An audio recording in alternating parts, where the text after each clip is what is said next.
Salve, salve, gente boa! Eu sou o professor Euclides, essa é a Escola Teófilos. Bem-vindos ao nosso canal. Você que está chegando agora, não deixe de se inscrever, deixar o seu gostei depois de assistir esse vídeo e partilhem à vontade. Fica aqui o nosso agradecimento a todos os nossos colaboradores, os colaboradores do canal, que fazem de uma maneira formal, de maneira anônima, essa colaboração com o canal. Muito obrigado a todos vocês. Lembro que todo o material anexo está aqui na descrição do vídeo, juntamente com a nossa chave aí para as colaborações. Bom, gente boa, é hoje a 12ª lição do nosso estudo Gênesis. Nós estamos estudando Gênesis 2:3, o pecado original, né? É o nosso tema, é o nosso foco. Hoje nós vamos tratar dos julgamentos que a partir do versículo 4 fazem parte do estudo de Gênesis. O que eles significam? Como é que é apresentado isso? Os julgamentos e as sentenças. No relato da tentação e do pecado, o narrador original ele tinha seguido uma ordem: serpente, mulher, homem.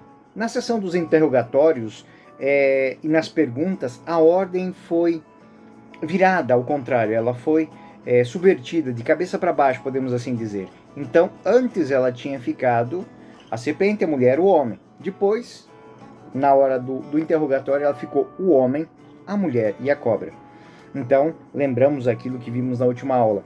O homem se esquivou das suas culpas. A mulher lançou sobre a serpente a culpa. Finalmente, nas frases que nós vamos estudar hoje, a ordem ela volta ao normal. A serpente, a mulher e o homem. É a cena que vai trabalhar do julgamento e das sentenças. O texto é muito bem construído, nós podemos dizer até que esculpido com detalhes de uma certa finesse e delicadeza do autor, onde a mulher está sempre no centro, porque ela representa o elemento central de todas as passagens. O julgamento contra a cobra, ele mostra que Deus não pede explicações à serpente, ele apenas formula a sentença. Contra ela, o único elemento, e simples assim, ele é amaldiçoado. Nem o homem nem a mulher são amaldiçoados pelo pecado, a serpente é. E aí nós vemos essa realidade, porque é uma realidade espiritual. Gênesis 3:14. Então o Senhor disse à serpente: por que fizestes isto? Serás maldita entre todos os animais domésticos, feras do campo, e andarás de rasto sobre teu ventre, e comerás o pó todos os dias da tua vida. Não devemos fazer muitas reflexões teológicas disso. É um tipo de... nem mesmo do tipo demonológico, porque que faça uma relação com o diabo, com Satanás, outras coisas. Sobre esses versículos, porque tentando localizar culturalmente nesse contexto simbólico, sabemos que por trás da serpente, e na mente do autor bíblico original, do autor javista, há antes de tudo aquele simbolismo negativo dos cultos de fertilidade e da reivindicação da sabedoria humana, ou seja, eu sei, eu finjo que sei. Então não é propriamente algo que a gente possa usar como argumentação para uma demonologia ou outra coisa parecida. Não é próprio do texto. Pode sim ser, pode, mas não é o foco objetivo do autor. Os elementos negativos são humilhados aqui, né? Então, quais são os elementos negativos que nós encontramos aqui? O símbolo da cobra é visto na realidade como um animal não mais simpático, que causa uma certa repulsa. Se a bênção é o dom da vida, é a capacidade de transmitir a vida, numa edição, digamos assim, podemos dizer, até ruim do texto, diametralmente oposta, equivale à esterilidade, à incapacidade de produzir frutos positivos. Então é isso que este ser representa, a incapacidade, a esterilidade de produzir frutos positivos, ou seja, dali não sai nada a não ser o mal, o caos. Então, essa realidade simbolizada não só para os hebreus, mas para toda a mitologia suméria, babilônia. A serpente, ela representa o caos primitivo, né? A arrogância da sabedoria, os cultos de fertilidade, a magia, o lado negro da humanidade.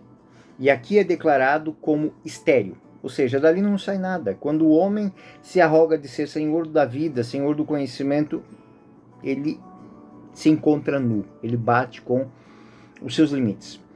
De fato, o fato de rastejar também se torna simbolicamente a humilhação máxima. Comer a poeira é como um ato de humilhação máxima. Isso não significa que antes das cobras tivessem, que as cobras tivessem duas pernas ou o que quer que seja, né? Num jogo está aqui sendo apresentado a realidade, o símbolo de passar do animal cobra para aquilo que significa simbolicamente. Então, entre todos os animais que o autor bíblico poderia usar para significar aquele que está mais baixo, que está rastrejo, poderia ter usado verme, sim, poderia, mas usou cobra, aquele que come o pó da terra. Na verdade, o que nos interessa acima de tudo é o versículo 15, que marca o ápice dessa frase e explica a relação entre a serpente e a humanidade. Gênesis 3,15 vai dizer isso de uma maneira muito clara. Porém, ódio entre ti e a mulher, entre a tua descendência e a descendência dela. Esta te ferirá a cabeça, e tu lhe ferirá o calcanhar. Essa relação é muito interessante, porque ela te ferirá a cabeça. Ou seja, ferir a cabeça num combate mortal é aniquilar. Ou seja, ela vai no cerne. E o exemplo de ferir o calcanhar, ou seja, o mal sempre estará correndo atrás do homem. Está ferindo, está incomodando. No exato momento em que humilha a serpente, Deus afirma e prevê uma luta futura. Né? Deus coloca a inimizade e estende essa inimizade da serpente e a mulher entre os filhos da serpente e os filhos da mulher. Os filhos da serpente serão outras serpentes, serão outros enganadores, outros traidores, outros mentirosos, tudo que está fechado no símbolo da cobra, de geração em geração. E os filhos da mulher são os homens, de todos os tempos e de toda a humanidade. Isso é muito bonito. Ou seja, o homem com a sua capacidade de obedecer, com a sua capacidade de entregar-se, de doar-se, de responder à sua natureza, ele fere o mal no seu cerne, simplesmente dizendo, não quero. Ele mata, ele esmaga a cabeça. Porém, os descendentes da cobra são aqueles que estão sempre perseguindo o homem, estão sempre no encalço do homem. E se o homem parar de caminhar na direção de seu projeto de vida, de seus objetivos, e parar e duvidar, ele pega no calcanhar. Ou seja, ele fere pelas costas, fere e impede de caminhar. Os filhos da serpente são, acima de tudo, a imagem do mal, dos princípios incorretos, daqueles que estão sempre à margem, buscando ferir e enganar. Eles são a reivindicação da sabedoria, a reivindicação do poder, a reivindicação da fertilidade e da desconfiança em Deus. É a contínua recorrência da mentalidade hostil a Deus, e a mulher e seus filhos representam a humanidade. Simples assim. Assim, vai existir uma eterna batalha entre o bem e o mal, e é representado aqui. Não é o bem, não é entre o bem e o mal, mas entre o homem e o mal. Isso é algo que a gente tem que entender. Não é entre o bem e o mal, é entre o homem e o mal. Por quê? Porque o homem é imagem e semelhança de Deus. O mal não tem capacidade de ferir a Deus. O mal não tem capacidade de ferir o bem. Ele tem capacidade de ferir o homem, pervertê-lo e levá-lo para o mal. E esse conflito ininterrupto que o homem se envolverá com o mal é anunciado. E isso é algo que é deixado bem claro no texto do autor Javista.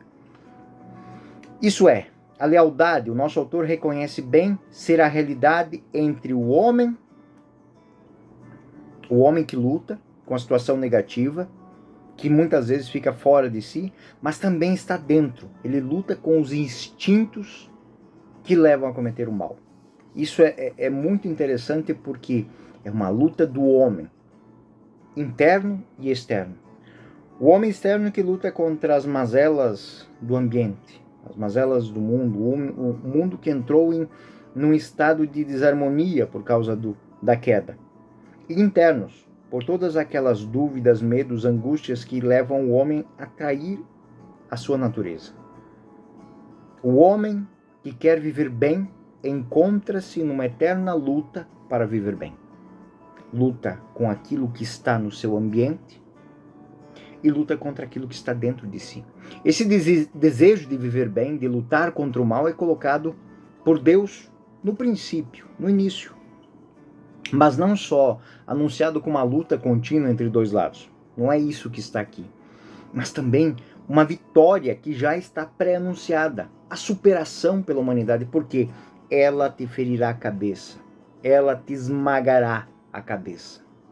O texto hebraico conhece um pronome masculino para indicar o sujeito daquele que esmagará a cabeça da serpente.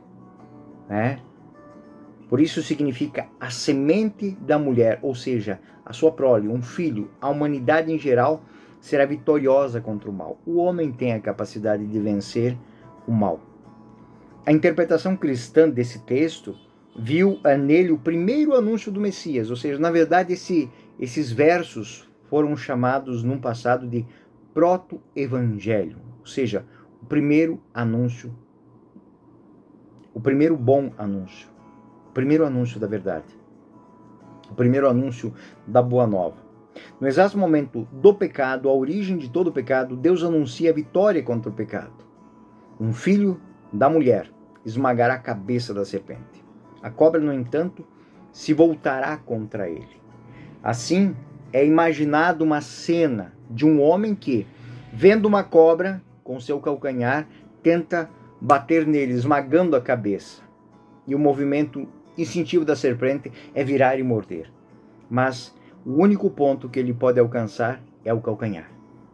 Então, claramente, encontra-se cabeça e calcanhar. Serve para contrastar com a parte mais alta e mais nobre do corpo e a parte mais inferior.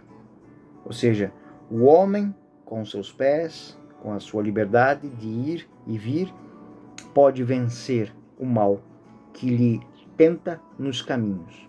Então, em algum momento, apesar da agressividade do mal, o mal será esmagado na cabeça, ou seja, definitivamente eliminado.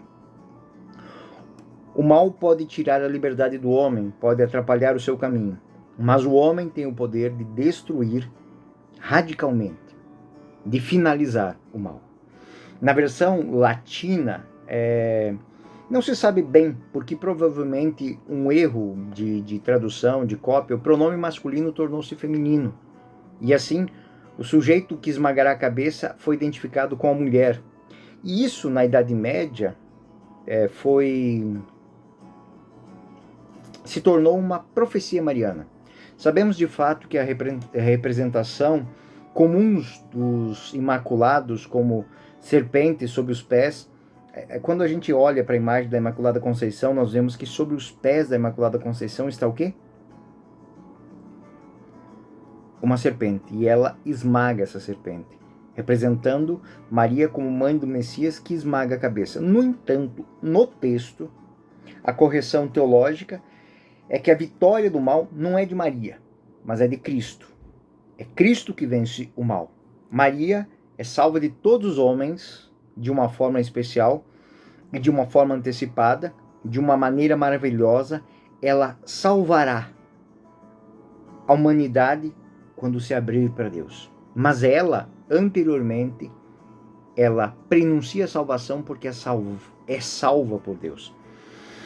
Na tradição, na língua portuguesa, a fim de não confundir muitas ideias do povo, costuma-se ler o texto de forma mariológica, podemos assim dizer, que, de certa maneira, causa uma certa dificuldade para entender tudo isso que a gente viu agora, esse conceito salomônico de escolha e de pecado.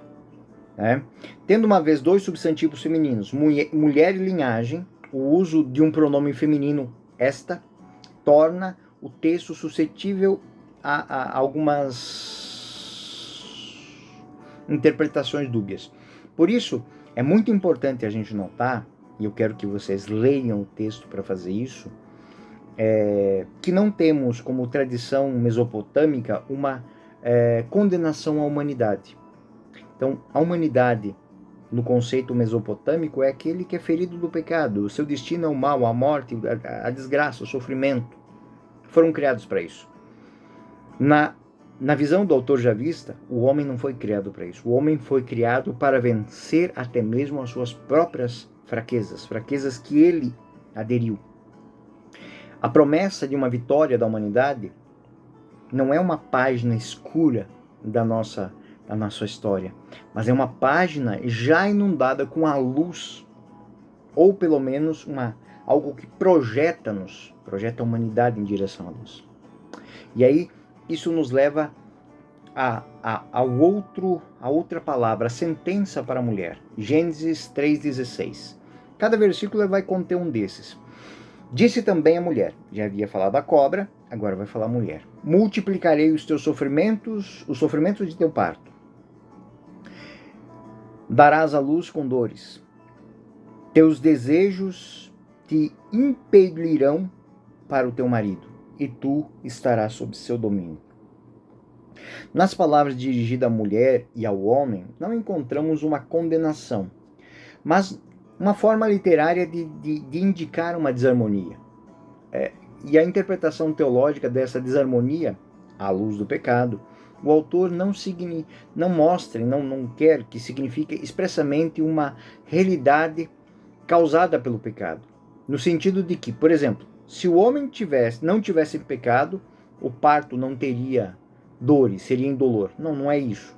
Mas esses argumentos foram feitos muitas vezes, e são refeitos, mas se nós olharmos para o contexto do autor bíblico, não são corretos. O que o autor bíblico javista quer dizer é que, diante da harmonia inicial, a vontade de Deus com o pecado, ou seja, pela vontade do homem, foi quebrada.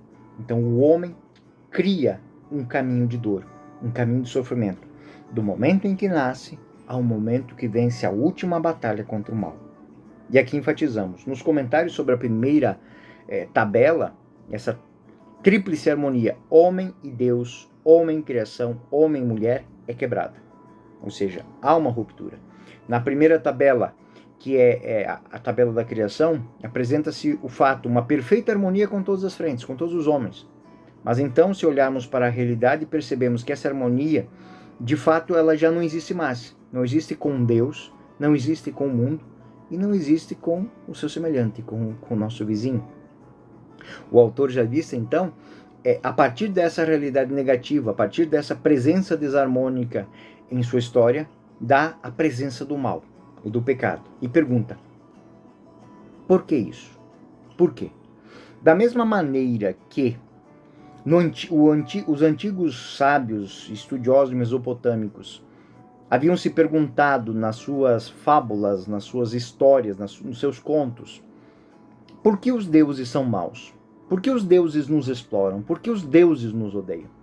Porque temos em nossas veias sangue pecaminoso, que vem de um Deus mau.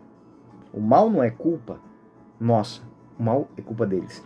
Então, diferente disso, ou seja, onde a mentalidade do pecado, ou seja, a culpa do pecado não é minha, a culpa é dos outros, que é a primeira resposta de Adão. No nível teológico, só o homem continua a dizer, a culpa não é minha, a culpa é de Deus. E lembramos lá, foi Deus que colocou Eva que fez o erro.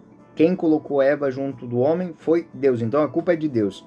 Então, isso é próprio da mentalidade mesopotâmica, que está sendo compreendida ali, e isso agora está sendo reinterpretado, repensado pelo autor. Na revelação bíblica, portanto, por outro lado, se dá o grande passo adiante nesse pensamento que incomodava os autores babilônios, né? E nessa frente, a culpa é de quem? É do homem.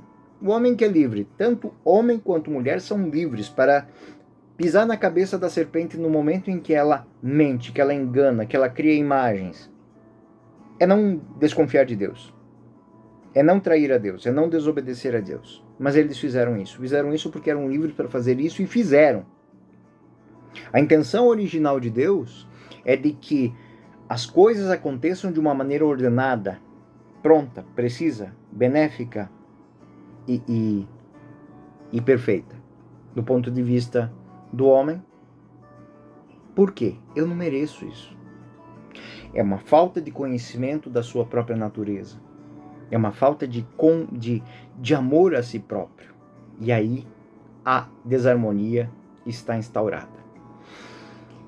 Mas o texto bíblico mostra como se dissesse: Deus quer que haja sempre harmonia. Se não houver harmonia, essa desarmonia é culpa do homem, não é culpa de Deus. Deus não desistiu, no entanto, de recriar essa harmonia. E com o tempo nós vamos ver que o texto bíblico ele vai mostrar isso. Afirma o autor bíblico: a harmonia será restaurada. Pensemos, por exemplo, na página de Isaías que anuncia a paz universal entre homens e animais, que é a segunda tabela que cai. Isaías 11:8. A criança de peito brincará junto à toca da víbora, e o menino desmamado meterá a mão na caverna da serpente. Também, nesse caso, encontramos a imagem de uma criança que vai brincar no poço de cobras venenosas. Ou seja, a imagem clara que quer despertar o problema da catástrofe da desarmonia. Ou seja, a desarmonia está ali, mas ela não me causa mal. No momento em que Deus intervir, a harmonia será criada. A harmonia é a imagem representada por Isaías, prevê precisamente uma criança, um homem, em sua fraqueza, na frente de uma serpente venenosa, sem que essa tenha poder para lhe prejudicar, sem que essa tenha vontade de prejudicar. Mesmo em frases simples e originais, a desarmonia é apresentada para as mulheres e homens com 4 imagens dessa maneira, 2 para cada um. O momento do parto, do dom da vida, é um momento maravilhoso, mas também é um momento de dor. Por que esse contraste? Esse evento comum entre a vida das pessoas é tomado como um sinal simbólico de desarmonia da criação. Ou seja, aquilo que é um momento de alegria se torna um momento de dor, de sofrimento, de luta.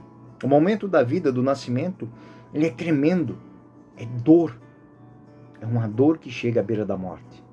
A imagem da gestante em dor torna-se assim uma imagem típica na Bíblia para indicar precisamente o nascimento da salvação, a origem da vida através da dor, através do sofrimento. Nos últimos séculos antes de Jesus, as dores do Messias são mesmo faladas num termo técnico usado que indica precisamente dores de parto. Significa dolorosa revolta, da bagunça, da desarmonia que trará ao mundo para dar à luz ao novo homem. Ou seja, no Evangelho de João, essa imagem é simbolicamente aplicada à própria paixão de Jesus como um caminho de novo nascimento. João, no capítulo 16, no versículos 21, quando a mulher está para dar à luz, sofre, porque veio a sua hora. Mas depois que deu à luz a criança, já não se lembra da aflição, por causa da alegria que sente de haver nascido um homem no mundo. São Paulo também, na carta aos Romanos, usa a imagem e afirma que a criação, toda ela, continua a sofrer essas dores de parto. O autor quer dizer que a história atual vive nesta fase de nascimento com componente de dor, de parto. Mas o objetivo é o nascimento definitivo da nova humanidade. Romanos 8, 19 e 25. Por isso, a criação aguarda ansiosamente a manifestação dos filhos de Deus. Pois a criação está sujeita à vaidade. Todavia, com a esperança de ser também libertada do cativeiro e da corrupção, para participar da gloriosa liberdade dos filhos de Deus, pois sabemos que toda a criação geme e sofre com dores de parto até o dia presente. Não só ela, mas também nós, que temos as primícias do Espírito Santo, gememos em nós mesmos, aguardando a adoção e a redenção de nosso corpo. Nós que esperamos o que não vemos, é impaciência que aguardamos. Um outro elemento de relação com a desarmonia, que foi criado pelo pecado, é o homem e a mulher. E aqui é apresentado: para o seu marido será o seu instinto, mas ele vai dominar sobre você.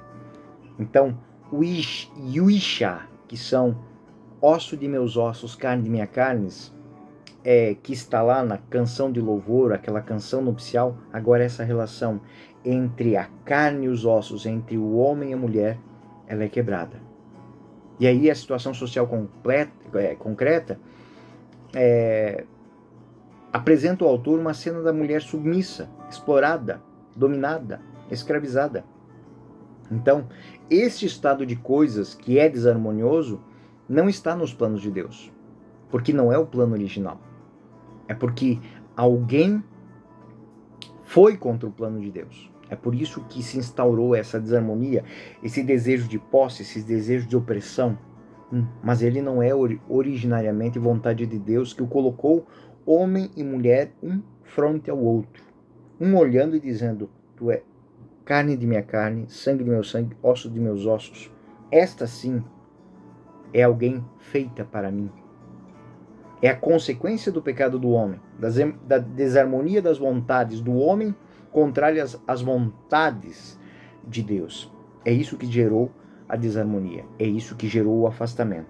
Primeiro o afastamento com a sociedade, primeiro o afastamento com a natureza, essa desarmonia. Depois a desarmonia com o seu semelhante. E aí nós estamos no terceiro ponto, que é o julgamento para o homem. Gênesis 3:17, no versículo 17 até o ponto A.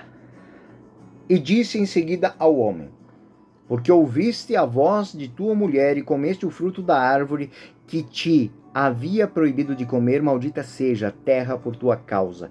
E é muito interessante isso. O homem nasceu da terra. E essa desarmonia, essa capacidade de não proteger a mulher, de não indicar o caminho novo para ela, de não guardá-la, de acusá-la, ou seja, torna o seu ambiente maldito. O homem não é amaldiçoado, mas o solo, ou seja, a realidade externa ao homem, que se torna difícil para o homem. O nosso autor, o autor javista, tem uma mentalidade antiga, por isso não devemos tirar consequências de acordo com a nossa mentalidade moderna. O que a natureza pode fazer se o homem foi culpado? A antiga concepção da natureza como uma realidade dependente não há, mas acha que ela está intimamente, inseparavelmente ligada ao homem. O homem foi feito da terra, o homem está na terra. Então, o homem é causador da desarmonia que existe na terra. Na verdade, o homem conhece o terremoto, a inundação, ele conhece o granizo, a seca, ele percebe o inverno rigoroso, que ao final da primavera reparece e congela os botões e faz a colheita desaparecer. Ele conhece essa realidade, essa natureza que não segue um ritmo ordenado e inofensivo, mas às vezes essa natureza causa dano, estraga tudo. Quem nos coloca em volta dessa situação? É o homem. O sábio representa esse desarmamento, esse ataque na natureza, ou seja, a natureza que não tinha ferramentas para enfrentar o homem, lhe era submisso porque ele tinha nomeado, ele a conhecia. Agora ela se transtorna, ela entra num grande turbilhão, num grande terremoto. Por quê? Bom, por que a gente tem esse pensamento preciso aplicado aqui? Na antiga Babilônia, os deuses são maus. Ou seja, o homem bíblico, por outro lado, encontra a causa em si mesmo.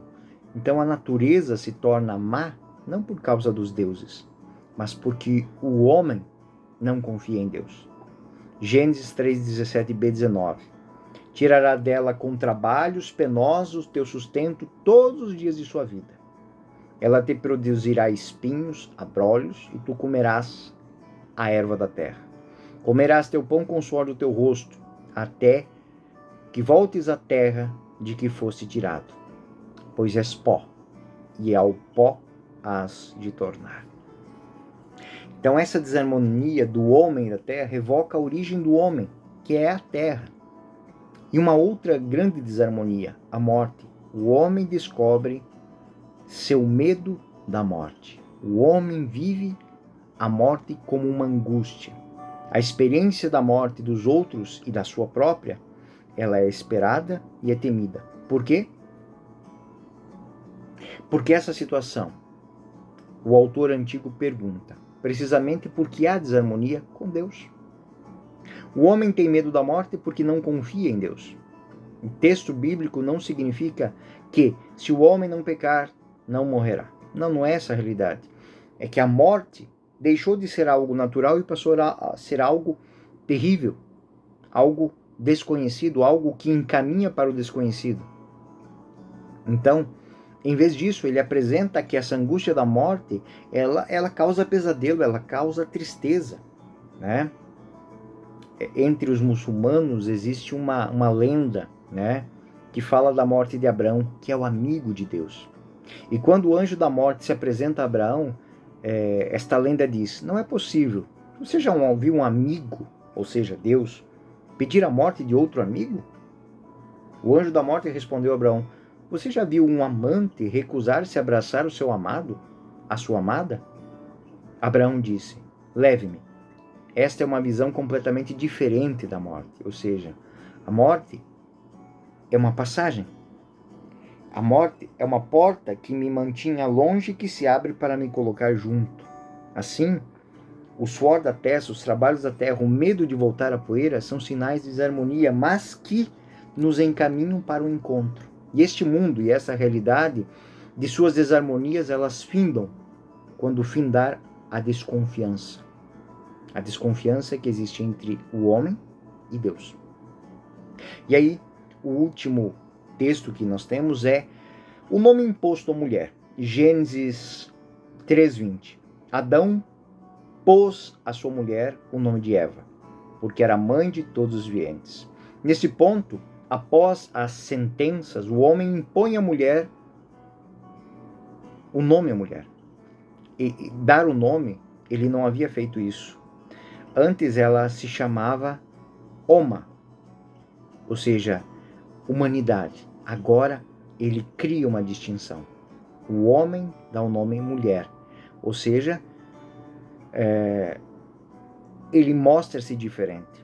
Isso é importante e muito significativo. O homem que deu o nome a todo o gado, a todos os animais, a todas as criações, agora dá nome também ao que anteriormente tinha chamado de próprio. Era o homem e a Oma. Agora não é mais Oma. Agora é Eva. É a mulher. A mãe de todos os viventes. Agora se chamará por outro nome. Ou seja, esse Havá. Um nome que, através de várias transformações linguísticas, tornou-se Eva em português, em outras línguas. Hava, Heva. Também tem o verbo H, o Haf, viver, significa vida. E aí, colocando Yahvé, né, é o verbo ser, o verbo existir.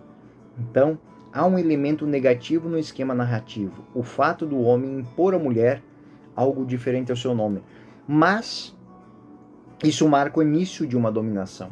O homem começa a dominar a mulher e dá-lhe o nome no sentido de subjugá-la. No entanto, o nome que ele dá é o nome que contém dentro de si um desejo de bênção, pois é o nome da vida. A mãe dos viventes, Havá, é aquela por onde vem a vida. Então, no momento em que ele nomeia, ele também abençoa. Isso implica que, antes de uma longa série de etimologias que farão vários nomes, ela se chamará Eva, porque é a mãe de todos os seres vivos. E na tradução, todo o simbolismo dos nomes se perde, porque o elo linguístico entre o nome e a etimologia proposta, ele não é mais compreendido. Eva, a vivente, né? Está na origem dos vivos, é o símbolo de mãe. Na tradução isso se perde e se torna simplesmente um substantivo próprio. Referindo-se ao ambiente cultural do antigo autor, a Jerusalém é Havá, Eva, que é a mãe, a rainha primeira, a mãe de todas as mães, a senhora de toda a vida. Bom, gente boa, esse aqui é o ponto exato onde que nós poderíamos finalizar o nosso estudo. Porém, na próxima aula eu vou tratar de um tema chamado o ponto de virada. Quando Deus transforma toda essa história, quando o autor bíblico transforma toda essa história de penúria, de desagregação, numa promessa de bênção.